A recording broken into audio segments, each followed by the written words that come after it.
up above Alpine and more points. Oke, setelah balapan Las Vegas Grand Prix yang gitu ya, dengan ending plot twistnya di mana McLaren kena diskualifikasi dua-duanya, membuat asa Max Verstappen untuk mempertahankan nomor 1 itu musim depan dan juga kesempatan untuk mendapatkan gelar kelima semakin meningkat. Namun, meskipun dengan hasilnya di Qatar, bola akan tetap berada di Lando Norris dan di Qatar, bisa saja title fight ini akan segera berakhir. Jadi hari ini aku mau bahas sedikit soal disqualification-nya McLaren kemarin dan juga dampaknya ke title fight di sisa 2 race terakhir ini.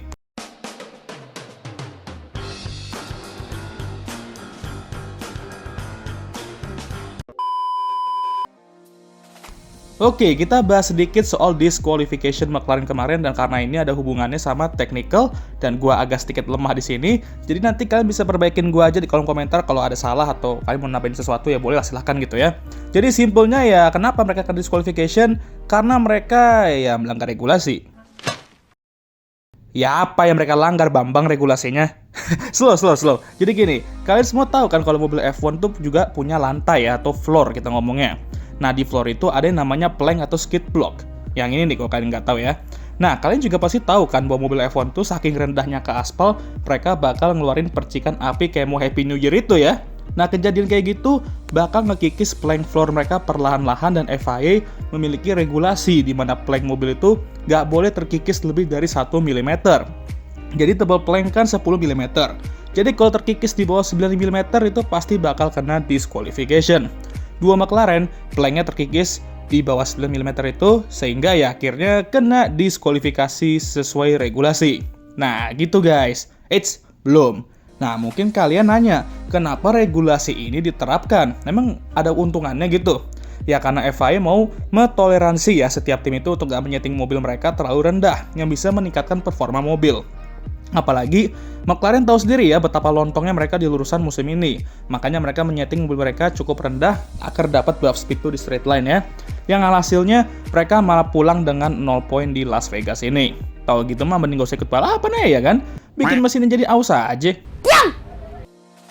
Jadi ya kurang lebih seperti itulah pembahasan kenapa mereka kena disqualification. Dan kalau kalian mau ada yang nambahin atau perbaikin soal pembahasan gue tadi, monggo di kolom komentar ya.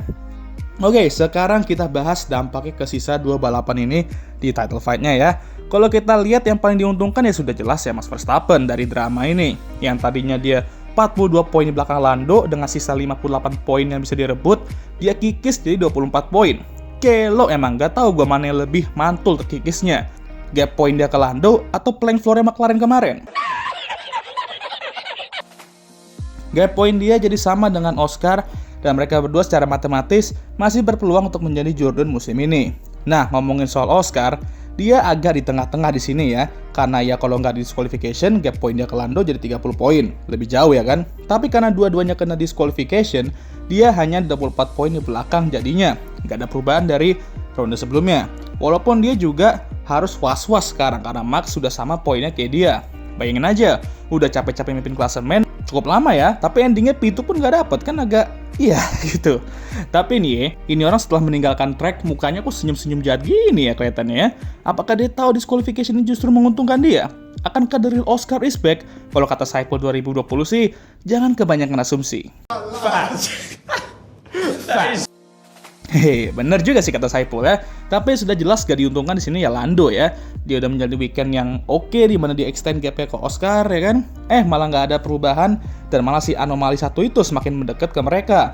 Kalau misal nih orang beneran gagal Jordan nanti ya amit-amit, kasus Las Vegas ini bakal diayam-ayamin sepanjang akhir sampai awal tahun depan. Tapi untuk fans Lando, tenang aja, karena di Qatar dia akan mendapatkan match point pertamanya. Dan kita emang perlu lihat hasil sprint nanti juga ya. Tapi Lando hanya perlu unggul 2 poin dari Oscar atau Max sepanjang weekend Qatar ini. Dan dia akan menjadi juara dunia. Oke, jadi let's say ya, kita nggak usah hitung sprint dulu. Balapan utamanya aja ya. Lando finish di posisi ketiga aja. Tapi kalau Max dan Oscar di belakang, udah fix Jordan dia di minggu itu. Atau minggu ini ya. Intinya harus unggul 26 poin ke Abu Dhabi dan simpelnya dia hanya perlu finish di depan Oscar atau Lando.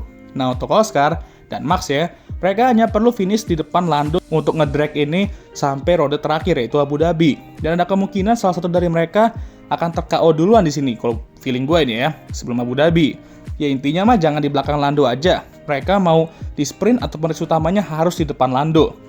Dan kalau misalkan mereka juga mampu bawa ini ke Abu Dhabi, mereka juga harus berdoa bahwa Lando tuh tiba-tiba ya entah kekunci di kamar hotelnya atau apa mungkin biar dia nggak bisa ikut balapan. Karena mereka mau menang pun, tapi kalau Lando cuman di posisi kedua atau posisi ketiga, ya cuman kekikis sedikit aja poinnya dan susah mau jadi Jordan karena gapnya terlalu gede. Harusnya tuh kalau gap tuh biar lebih ideal tuh di bawah 10 menurut gua. Jadi bolanya itu masih ada di Lando meskipun dengan disqualification-nya. Apalagi kita juga akan ke track di mana on paper McLaren harusnya unggul. Tapi di Qatar juga penuh dengan high speed corner yang dimana musim ini emang udah menjadi makanannya Max Verstappen juga.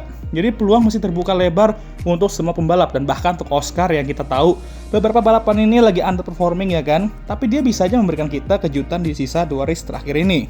Jadi ya, pastikan aja kalian tidak melewatkan sisa 2 balapan terakhir karena pastinya akan sangat seru dan menegangkan. Tahu-taunya udah fix di Qatar jurunnya dan langsung males sih kan orang nonton balapan terakhirnya. Ya semoga aja sampai Abu Dhabi biar marketingnya kenceng nanti ya kan. Udah 4 tahun nih kita nggak lihat title fight di Abu Dhabi atau race terakhir. Jadi harus di milk dengan kenceng hype-nya ya. Tapi kalau Liberty Media mah ya nggak usah ditanya lah ya. Tanpa diomongin pun pasti gue yakin mereka udah siap tuh nge-milk title fight ini sekeras mungkin. Harapan gue sih semoga tiga-tiganya masih bisa menjadi Jordan secara matematis dulu aja ke Abu Dhabi. Walaupun bola sudah ada hampir sepenuhnya di Lando Norris. Karena kita nggak tahu aja, karena F1 itu adalah olahraga di mana apapun bisa terjadi. Ya secara umum sebenarnya olahraga tuh ya kayak gitu. Bisa aja tiba-tiba mobil Lando kena resiko hidup ya kan, tiba-tiba mesinnya sakit stroke atau apa, terus mogok tengah jalan, terus Oscar mungkin tiba-tiba nemuin sweet spotnya di mobil itu di sisa 2 race terakhir, atau Max ya sudah mode I don't care, ya penting gue menang ya kan, dan mode Mad Max-nya keluar gitu, yang nggak ada yang tahu, apapun masih bisa terjadi dan momentum bisa berubah dengan cepat. Jadi, untuk 2 minggu ini, siapkan cemilan kalian, siapkan hati dan pikiran kalian, siapkan duit kalian kalau kalian mau ikut nobal nanti di race terakhir. Kalau kalian mau beribadah doain pembalap idola kalian Jordan juga boleh, silahkan. Tapi ingat, jangan lupakan doa untuk diri sendiri dan keluarga kalian ya. Karena musim 2025 akan segera selesai dan gue harap endingnya nanti akan...